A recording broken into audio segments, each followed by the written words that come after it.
Market पडलं, crude oil चढलं, घेतलाय crude ऑइलचा call 2 लॉटवर simple scalping. हा 89 to 101 चालू आहे. 102 103 ला एक्झिट आहे आमची. आता ना हा क्रूड ऑइलचा कॉल आहे. 2 लॉट आहेत.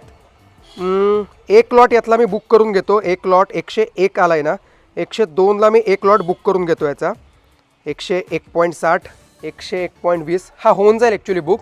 आणि याचा दुसरा लॉट आहे ना तो जास्त लांब नाही, पण मी याचा दुसरा लॉट साधारण 103.50 ला एक्झिट करतो. म्हणजे काय, थोडा वर गेलाच तर त्याचाही फायदा होईलच की आपल्याला. 2520 100 पॉईंट. ओके बघा 102.30 आला. माझा एक सोल्ड झाला, एक लॉस सोल्ड आहे आणि 103 पॉईंटची वाट बघतोय मी. That's it. जास्त प्रॉफिट नको आपल्याला. 103.50 दोन्ही लॉट सोल्ड आउट.